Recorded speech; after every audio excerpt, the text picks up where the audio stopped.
부르심에 합당한 자로라는 제목으로 함께 말씀 나누도록 하겠습니다. 지난주에 이어서 교회에 대해서 오늘도 또 함께 나누기를 소망하는데요. 제가 미국에 가게 된 일이 있었습니다. 바로 미국 교회들을 탐방할 수 있는 그런 시간이 있어서 참 미국 교회 얘기 많이 하죠. 네, 그만큼 저는 이제 미국 교회에 갔었던 그런 영향을 많이 받았고 또 공부도 많이 하면서 그런 시간들이 굉장히 저에게는 값지고 은혜로운 시간들이었기 때문이었습니다. 제가 그때가 이제 갓 목사가 되지 몇 년 되지 않았을 때였기 때문이기도 하고 또 교회에 대해서나 또 사역에 대해서 또 목회에 대해서 어떻게 방향을 잡아야 될지 또 고민하는 시기이기도 했기 때문일 것입니다. 제가 미국 교회 미국 하면 여러분들 상상하는 생각나는 이미지가 있을 것입니다. 그런데 미국은 말 그대로 정말 다양한 인종들이 살고 있는 나라지요.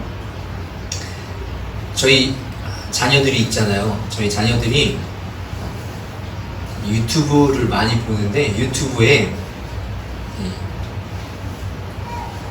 뭐라고 되죠? 그냥 얘기할게요. 흑인들이 나와요. 이 얼굴이 까만 사람들 누구야? 이렇게 물어보는 거예요. 그래서 흑인이야. 그러면 그래서 제가 이제 설명을 한 거죠. 얼굴이 하얀 사람은 백인이야. 그리고 얼굴이 노란한 사람은 황인이야. 그런데 인터넷으로 찾아보니까 하나의 인종이 하나 더 있어요. 이제 요새는 혹시 아시나요? 네, 뭐냐면 라티노라고 해가지고 섞여있는 사람들 얘기하는 거예요.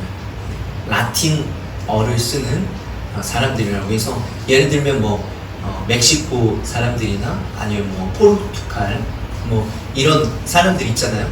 섞여서 흑인도 아니고 백인도 아니고 약간 백인과 흑인과 황인이 섞여있는 그런 라티노라고 하는데 이렇게 인종이 거의 4가지 인종이 있다라고 하는데 미국은 이 4가지 인종이 다 같이 살고 있는 나라죠. 물론 아직도 차별이 있어요. 그렇지만 미국만큼 다양한 민족과 인종이 살고 있는 나라가 거의 없을 것입니다.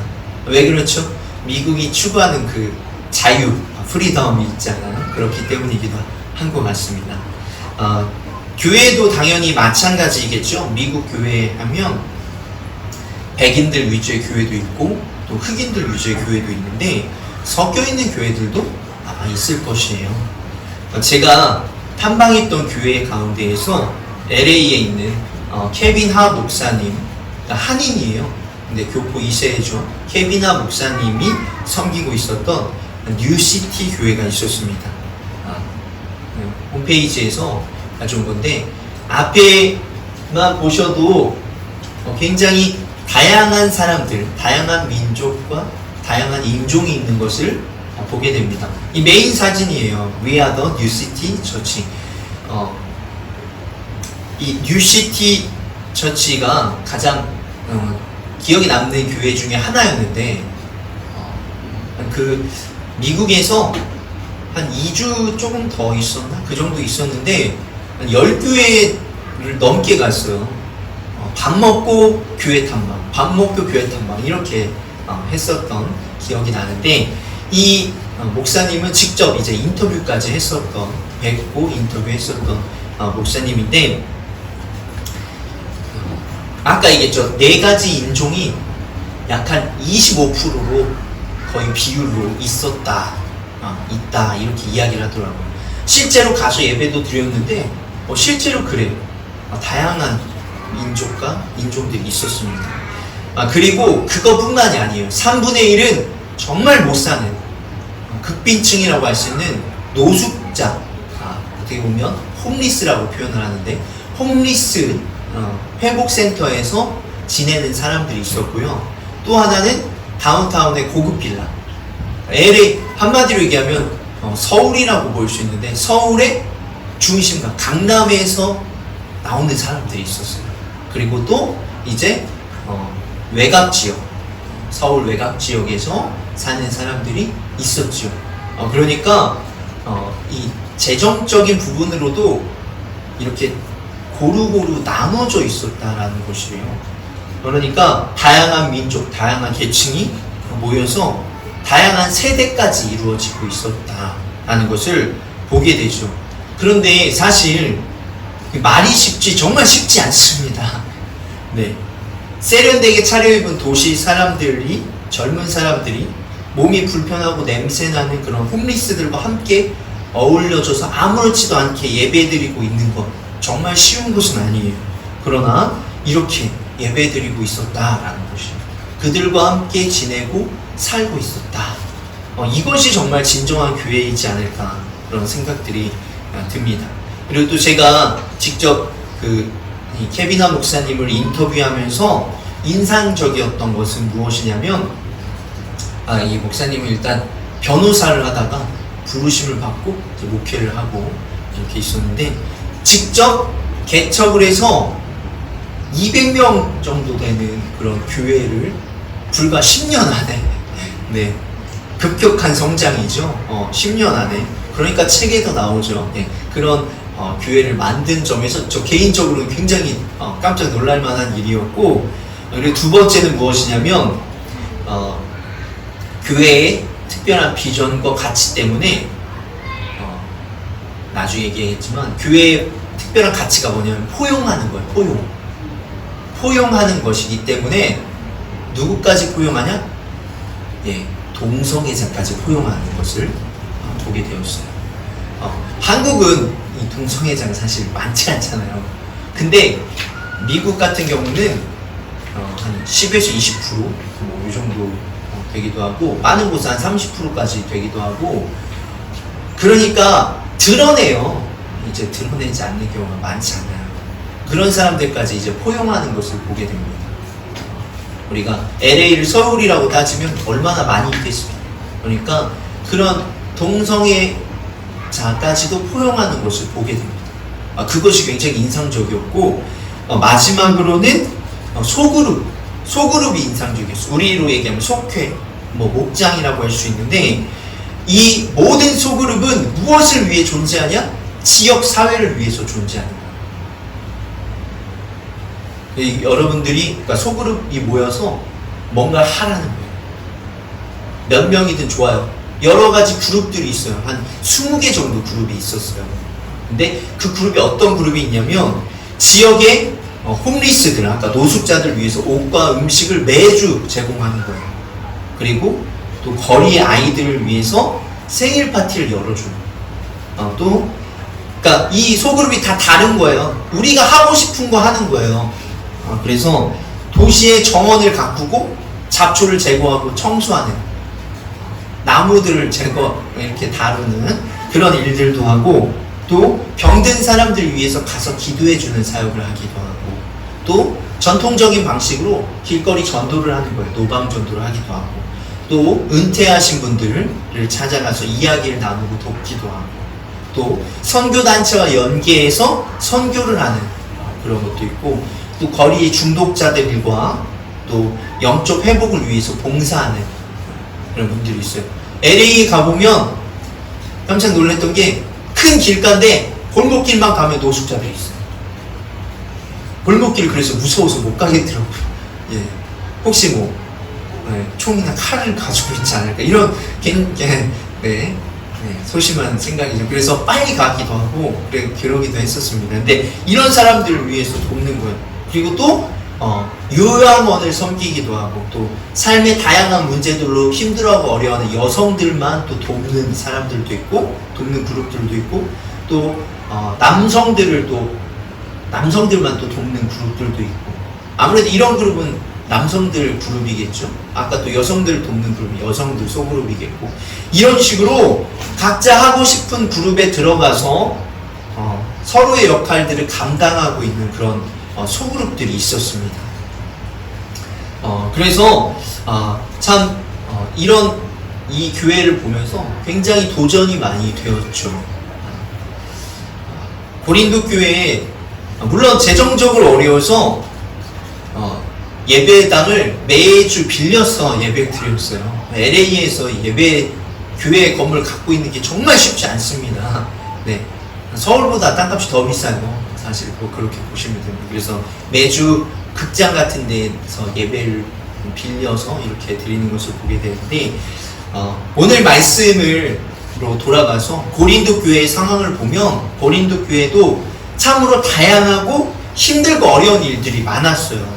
교회 안에서 파가 나눠졌죠. 바울파, 베드로파, 아볼로파, 그리스도파로 나눠졌고, 이것이 교회 안에 핵심적인 문제점 중에 하나였어요. 나눠져 있다는 게. 다양한 사람들이 있다는 게 핵심적인 문제점 중에 하나였어요.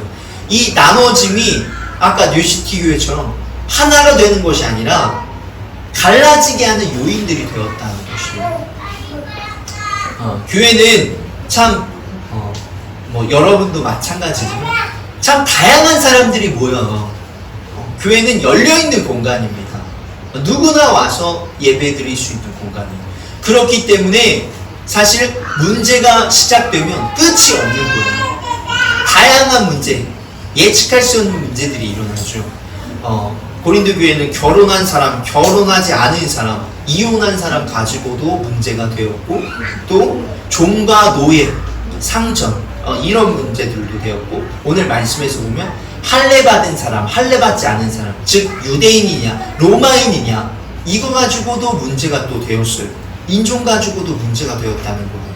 서로 함께 생활하는 것 가지고 고민과 어려움이 참 많았다는 것입니다. 심지어 이것 때문에 서로를 고발하기도 했어요. 교회 안에서만 다투고 싸운 게 아니라 세상 법으로 고발했어요. 또 세상과 사회가, 세상과 교회가 구분이 되지 않으니까 세상 사람들과 똑같은 음행을 저지르기도 하고 했습니다. 그 이유가 무엇입니까? 뉴시티 교회는 문제가 없었을까요? 이렇게 다양한 사람들이 모였는데. 그리고 또 비단 우리 교회는 그렇게 크지 않으니까 그렇게 하는데, 우리 교회에도 문제점과 어려움들은 존재해요. 다양한 사람들이 있기 때문이죠. 오늘 말씀을 통해 우리가 이러한 방향성에 대해서 좀 함께 나누어 보았으면 좋겠습니다. 먼저 첫 번째로는 하나님 앞에서 부르심을 받은 대로 살라. 우리 함께 나눠볼까요? 하나님 앞에서 부르심을 받은 대로 살라. 하나님 앞에서 부르심을 받은 대로 살라. 네, 17절에 보면 오직 주께서 각 사람에게 나누어 주신 대로 하나님이 각 사람을 부르신 그대로 행하라. 내가 모든 교회에서 이와 같이 명하노라. 뉴시티 교회가 어떻게 하나 될 수 있었냐, 이런 다양한 사람들이 있었음에도 불구하고 뉴시티 교회의 비전 선언문을 보면 알 수 있어요. 뉴시티 교회의 비전은 예수 그리스도의 사랑으로 포용적인 복음 중심의 공동체가 되는 것이다.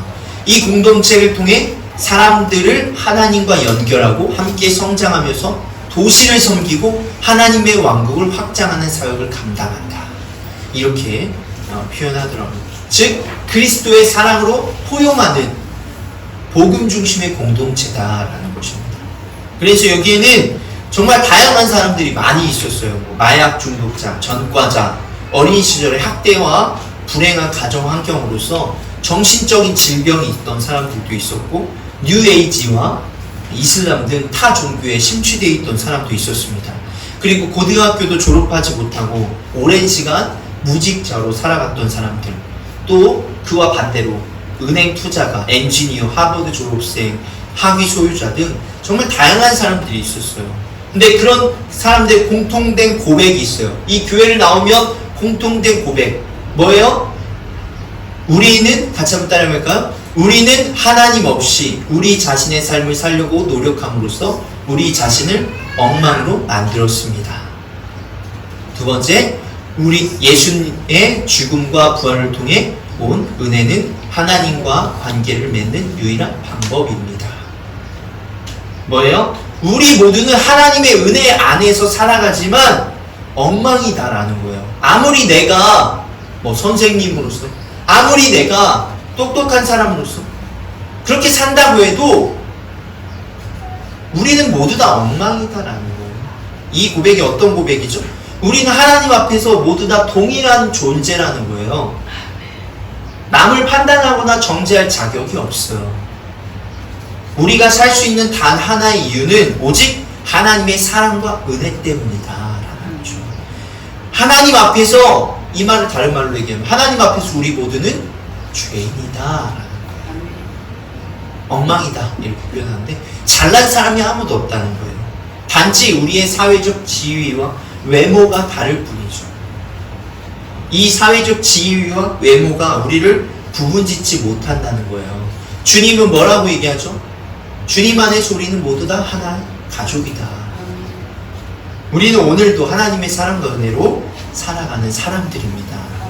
하나님께서 우리들 이 모습, 이 성격으로 부르셨어요. 이 부르심이라는 것은 말 그대로 여러분을 부르셨다는 거예요. 여러분을 부르셨다. 직업적인 것은 변할 수 있어요. 그러나 여러분의 성격, 외모, 조금씩은 변하지만 완벽하게 변하지는 않습니다. 이 부르셨다라는 것이 여러분의 모습 그대로를 부르셨다라는 것이에요. 지금 여러분의 이 상황들, 환경들 마음에 들지 않을 수 있어요. 그러나 하나님께서는 이러한 상황 가운데에서도 여러분을 부르시고 여러분을 만나주신다라는 것이에요. 그래서 오늘 말씀에서 연결지어서 두 가지를 또 권면하죠. 하나는 하나님의 계명을 지켜 따르라 이야기를 합니다.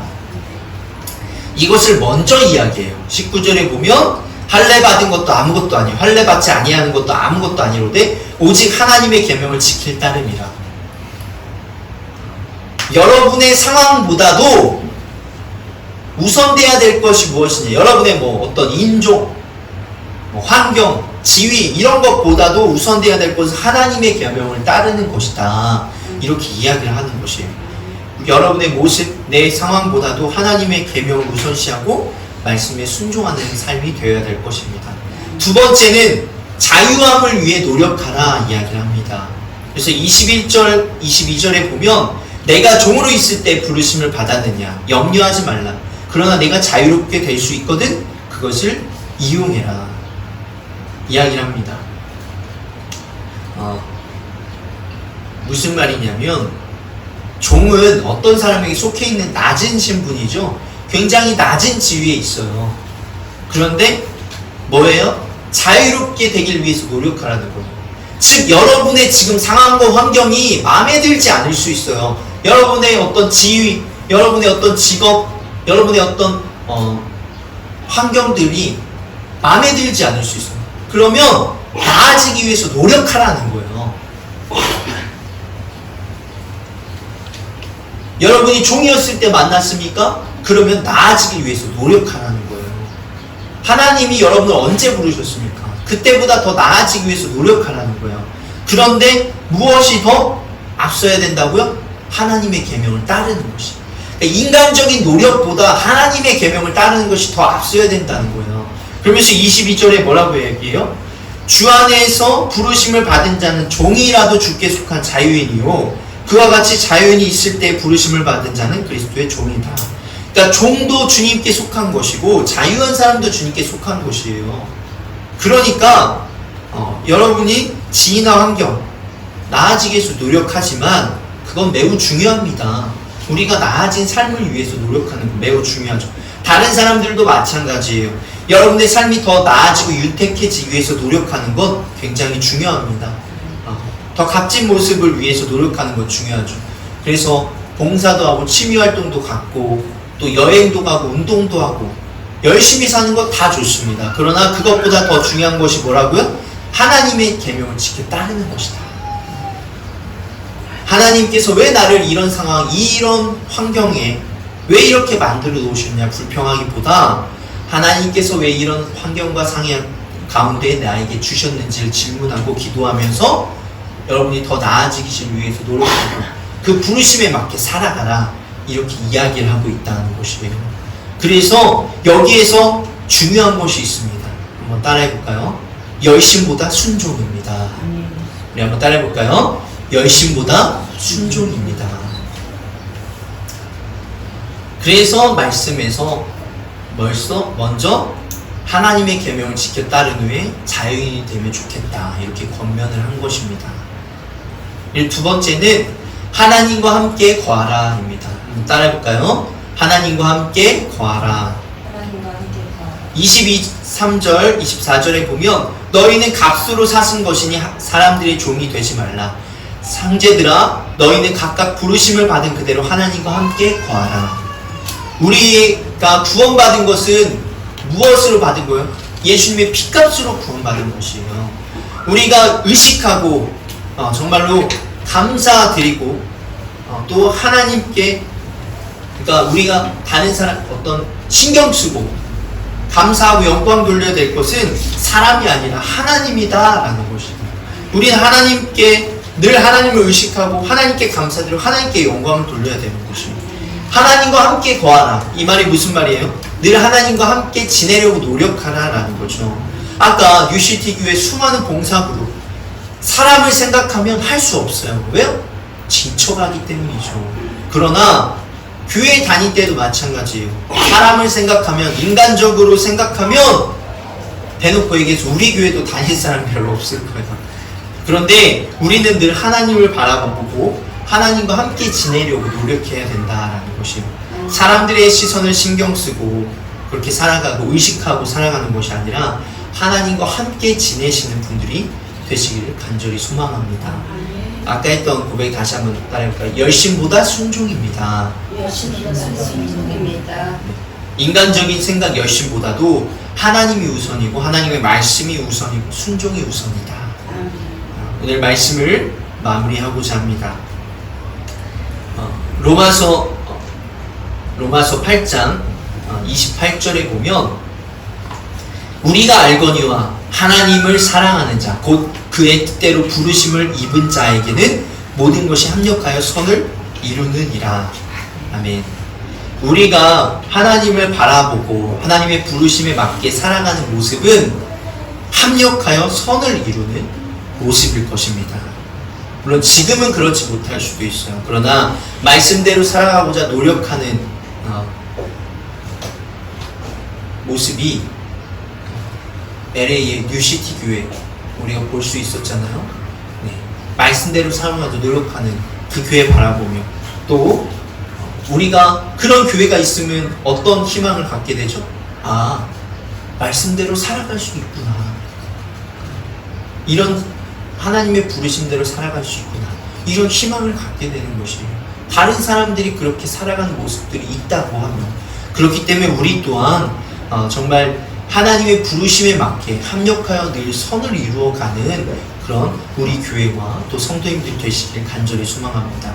우리들의 모습, 모양, 성격, 환경, 외모 모든 것은 다르지만 하나님께서 우리들을 모아서 아름다운 선으로 바꾸어 주실 것입니다. 말씀을 마무리하면서 그 오케스트라가 있잖아요. 오케스트라는 여러 가지 악기들이 모여서 결국 하나의 아름다운 음악을 만들어가는 그런 오케스트라인 것이에요. 하나하나는 아름답지 않은 것들도 있어요. 그러나 그 다양한 악기들이 모여서 하나의 아름다운 음악을 만들어가고 연주해가는 것을 우리가 보게 됩니다. 이것이 하나의 선을 이루어가는 모습이지 않을까 생각이 됩니다. 우리 교회에 다양한 사람들, 다양한 상황들이 모여서 하나님께서 원하시는 아름다운 모습, 아름다운 선을 이루어가는 우리 교회 성도님들, 또 좋은 만남 교회 성도님들 되시길 간절히 소망합니다. 아멘.